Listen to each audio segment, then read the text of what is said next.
Since এবং for, আমরা কখন সিন্স ইউজ করব এবং কখন ফর ইউজ করব, এটা নিয়ে আমাদের মধ্যে অনেক দ্বন্দ্ব রয়েছে। আমরা নানাভাবে এটাকে ভুল করে ফেলি, গলিয়ে ফেলি।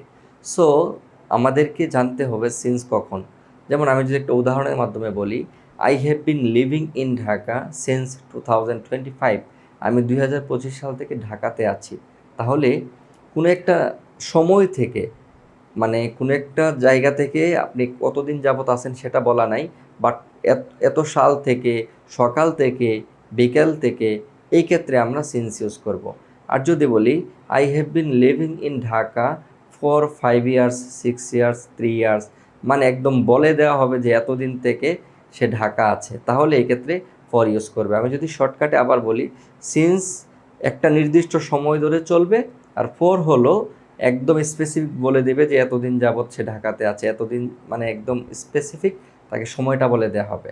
তো আশা করি আজকের এই লেসনের পরে সিন্স এবং ফর নিয়ে আপনাদের মধ্যে আর কোনো ভুল হবে না। আসসালামু আলাইকুম।